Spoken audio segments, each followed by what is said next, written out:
Yo, what's going on, guys? It's Cynical and welcome back to another video. Today for you guys, I thought I would give you guys a small little kind of update video to go over a couple of things, but more so to focus on one thing in particular that actually happened to both me and my girlfriend Kayla last night. Some pretty terrifying stuff, and I would have to say that situation has probably got to be the scariest situation I think personally I have ever been in. I was absolutely terrified during the time.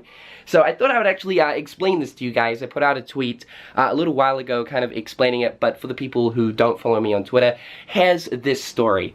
So basically, me and Kayla were sitting in my room here, the room that I'm currently standing in last night. This would have been 12:15 at night, so we were just chilling in here, midnight of course, and we had the back door opening. So the back door is right in here. That is the back door. My room that I spend most of my time in is in here, so me and Kayla were just chilling in here. We had the handle of the back door opening. So at first I didn't really think too much on it. I kind of thought, like, at first maybe it was Kayla's sister, and perhaps maybe Kayla just didn't tell me about it or something like that, because quite often Kayla's sisters actually do tend to come over sort of later at night. So at first I was thinking, okay, it must just be Kayla's sister, or perhaps maybe it's one of my friends and they're coming over for a specific reason.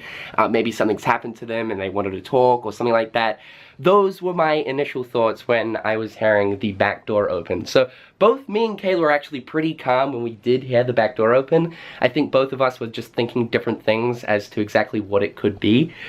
So I was sitting here in my chair, heard the back door open, and I look over here to see, like, who's going to basically appear out of the laundry, who's come in through the back door, and it is this completely random guy, don't know him whatsoever, walks in, like, literally walks into the house. At this point, I'm like, holy shit. Kayla couldn't see him because she was sitting here, and I was like, Kayla, there is, like, a dude in our house.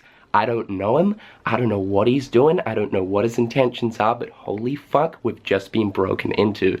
So yeah, the guy, he pretty much, like, he walked to where I'm standing, like, right now. I was sitting, like, right there looking at this guy. I get up, I basically say to him, like, dude, are you okay? Because at first glance, the guy sort of seemed like he was in a bit of distress, so at first I basically wanted to establish, is this guy coherent? Can he, like, properly function? Perhaps maybe he's on drugs. I believe that he was definitely on some kind of drugs because he was mumbling a lot of stuff. He seemed very confused, and it almost seemed as if he thought he was in perhaps maybe his house or a house that he knows, maybe his friend's house.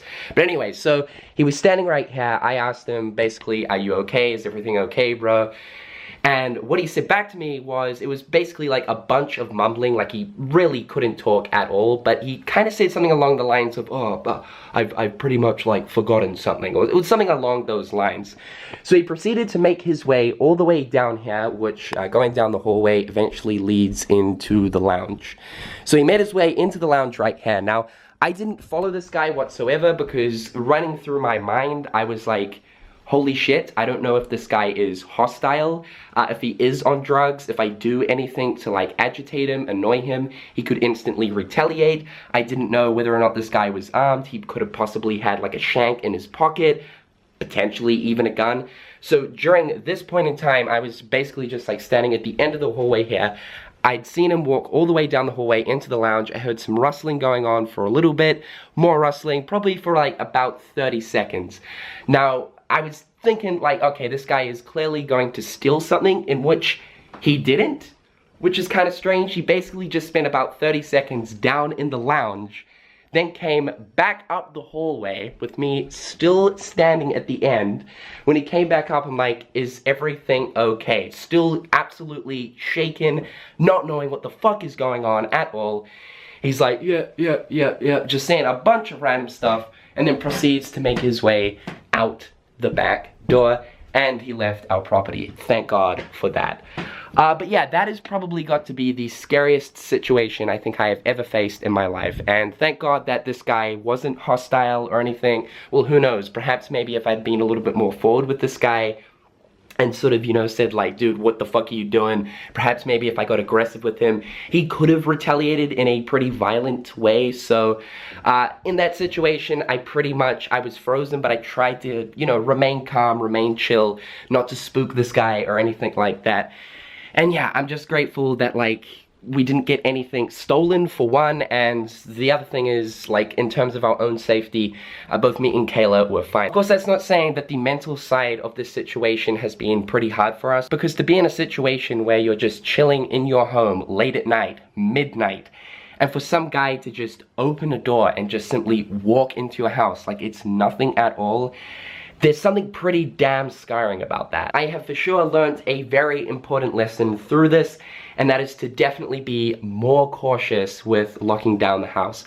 With me, I'm a bit of a night owl, so I do stay up quite late at night, and I do generally always lock the door when I go to bed, but for the most part, up until I do go to bed, the door actually remains unlocked. But from here on in, man, I'm going to be making sure that door stays locked 24/7. I'm going to be chucking 38 padlocks on that bitch, 27 deadlocks, and the lock to Kingdom Hearts, in which you need the actual keyblade. Yeah.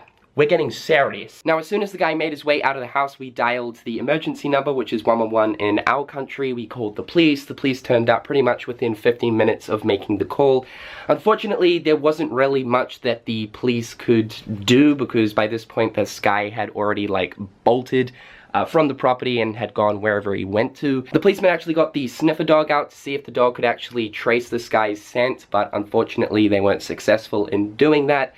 The police were also thinking about getting, like, fingerprints done for the door handle of the back door, but because we had already, like, touched the doorknob, like, so many times with, like, locking it straight after he, like, left, it just wasn't going to be worth it in terms of getting fingerprints done, because ours were already on it. So I don't know who this guy is, I don't know where he is, but please, dude, don't do that. That's some scary shit.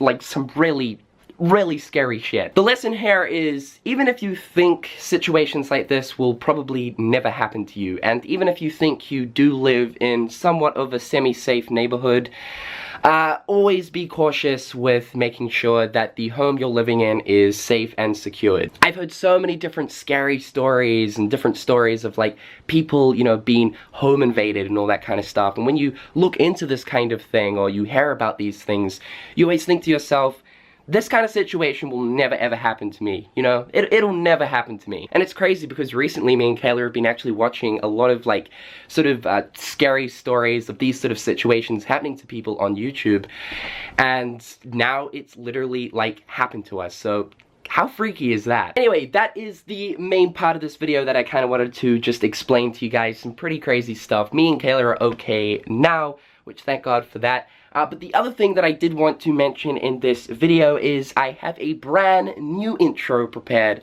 This is the 2018 intro in preparation for Kingdom Hearts 3. I kind of felt as if my previous intro was sort of more so themed towards 2.8, and seeing as 2.8 is here and gone now, and we're getting closer to Kingdom Hearts 3, I thought I'd get something more appropriate for that. So here's the brand new intro, let's roll it.